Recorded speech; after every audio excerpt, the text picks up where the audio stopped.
Most of us love a good bout of procrastination. If you are struggling with procrastination, you came to the right place. In this video, we are going to look at a few practical, concrete, evidence-based strategies that you can implement in your own life. Let's dive in. It is 11:42 p.m. You've been sitting at your desk for hours, yet your literature review remains stubbornly unwritten. Your browser history reveals a curious journey from legitimate research papers to increasingly tangential topics, and a deep, dark rabbit hole, culminating in a deep dive into the migratory patterns of Arctic terns. Does that sound familiar? If you're nodding in recognition, welcome to what I affectionately call the procrastination puzzle. It's that perplexing tendency to delay important academic work despite knowing better. And I've witnessed this pattern countless of times in my postgraduate students as well as in myself. Procrastination in academic work isn't simply laziness or poor time management. Research found that individuals with personality traits of conscientiousness and self-efficacy were less likely to procrastinate, while those with a trait of self-handicapping were more likely to procrastinate. But what's the good news? With evidence-based strategies and structural changes to our approach, you can dramatically reduce procrastination's grip on your research life. Let's see how. But what are the emotional roots of procrastination? Researchers found that procrastination is an emotional regulation problem rather than a time management problem. We delay tasks not because we are poor planners, but because we are avoiding negative emotions associated with them. When we procrastinate, we're choosing to feel better now at the expense of our future selves. Self-regulation is an important part of tackling this procrastination puzzle. For researchers, these emotions include the fear of inadequacy, the oh-so-well-known imposter syndrome, anxiety about the complexity of a task, perfectionism and paralysis, and overwhelm at the sheer scope of a project. Our understanding of procrastination has evolved significantly with the advances of neuroscience, where research shows that it involves a battle between the prefrontal cortex, which is the part of the brain responsible for decision making, and the limbic system, your brain's emotional center. When we're faced with challenging academic tasks, the limbic system often overrides rational planning, seeking immediate emotional relief. And this explains why even the most intellectually capable researchers still struggle with procrastination, because it's hardwired into our neurological architecture. Academic work creates the perfect storm for procrastination for several distinct reasons. Firstly, the long time horizons. PhD projects and research studies often span years, making immediate consequences of delay nearly invisible. There's usually ambiguous endpoints, because when is a literature review truly complete? Research lacks the clear finish lines found in other work. Then we are often given autonomy without structures, where most researchers enjoy significant freedom without corresponding external deadlines or micro-supervision. And lastly, academic work faces rigorous peer review and public evaluation, which amplifies our performance anxiety. One of my PhD students who was researching shoulder rehabilitation techniques once confessed she had reorganized her entire digital photo library of spanning 15 years instead of finalizing her methodology chapter. And this isn't unusual behavior. It's actually a textbook example of what we often call the productive procrastination, where we are busy with all kinds of less important tasks to avoid priority work. Let's have a look at 3 practical strategies that you can use to overcome procrastination. The first is the Pomodoro technique. Now, the basic Pomodoro and the most well-known Pomodoro technique is a 25-minute work session followed by a 5-minute break. However, when it comes to research tasks, we often need a bit more time because we go into a flow state. And I would suggest that you increase it just a little bit longer, 45 to 60 minutes, even up to 90 minutes. But let's say you set your timer for 45 to 60 minutes, you then take an 8-minute break, and then after 4 sessions, you take a 30-minute break.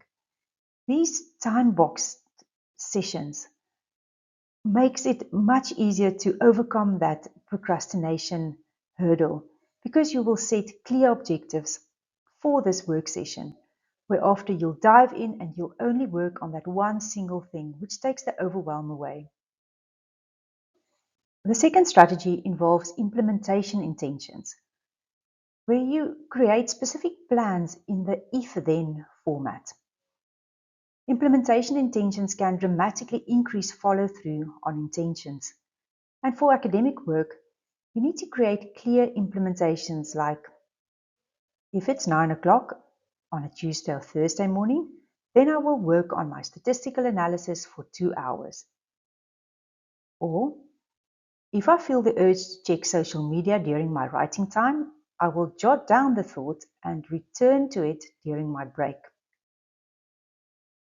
Now, it is important to set these implementation intentions beforehand, and I would suggest um, the day before or even when you're planning your week that you set your implementation intentions and you write it on a sticky note or in your journal, online or in hard copy, somewhere where you can see it, so that you are reminded of these implementation intentions. And the specificity is crucial. Vague intentions like, I'll work on my thesis this week, lack that psychological binding power of precise if-then statements. The third strategy involves temptation bundling. Now, this involves pairing activities you should do with activities that you want to do. For researchers, effective bundles might include only enjoying your premium coffee while writing, or only visiting your favorite cafe when working on literature reviews. Now, I would use temptation bundling sparingly because you may become addicted or dependent on always having some temptation or some treat associated with your work. But it is definitely something that you can use to overcome that very difficult procrastination bouts. Accountability is a very powerful technique that can overcome procrastination. Our research environments can be isolating, and that exacerbates procrastination. And you can consider these socially leveraged approaches. Writing accountability partnerships, and that involves regular check-ins with a peer researcher working with similar goals. The simple act of vocalizing your commitments increase the follow-through. And if you document your interactions weekly, your progress, it really helps a lot. And if you interact regularly, that creates momentum and reduces delay behaviors. I have multiple accountability partners for different projects, and that really means that if we set that next meeting, I know that I'm going to have to make progress. Otherwise, I'm going to sit with a red face. And while we are sharing our goals, peer mentoring works best because it means that you are reporting on your goals and the other person is reporting on their goals.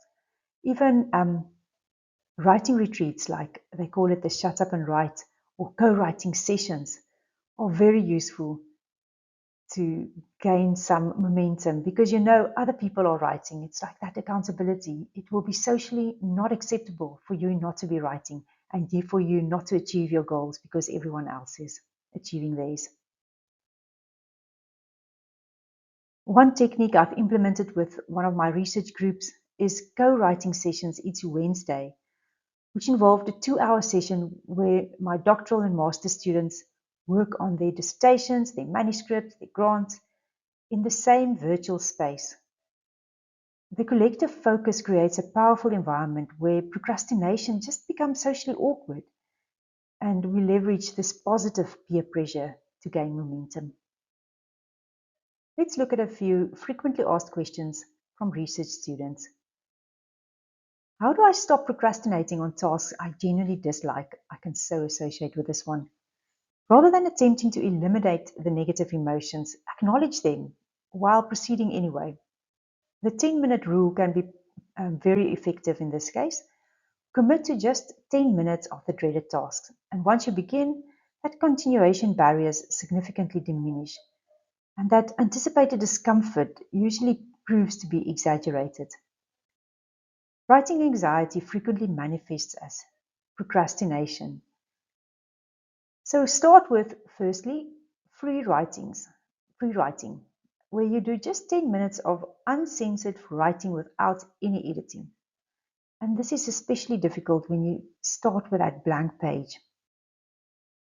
Have structured templates, so pre-populate documents with headings and subheadings, and this is where a bit of a brainstorming session with an AI bot can help a lot as well. Write that really daft first draft. Give yourself permission to write poorly initially. Just get going. It takes away that fear of, what if I'm not good enough? What if my words don't make sense? Don't care about that. Just write that first draft. Reverse outlining. You can also use this technique where you create detailed outlines and then fill in rather than writing from scratch. And again, this will help a lot if you use an AI bot in this case. Is procrastination worse for certain personality types? Research shows stronger correlations between procrastination and both perfectionism and impulsivity. If you identify with either trait, targeted strategies become important. Perfectionists benefit from explicit good enough criteria for tasks, and the Moscow method can help here. I'll put a link to this specific blog post in the description box below this video. While those with impulsivity tendencies do well with highly structured external accountability systems. And now for one last frequently asked question, an important one. Is procrastination always harmful to research quality? Interestingly, no. Researchers found that between passive procrastinators, which is traditional avoidance, and active procrastinators, those strategic delayers who prefers the pressure, there's quite a bit of a difference. If you consistently produce quality work under deadline pressure without significant distress, your pattern may represent a workable approach. The key differentiator is the emotional distress.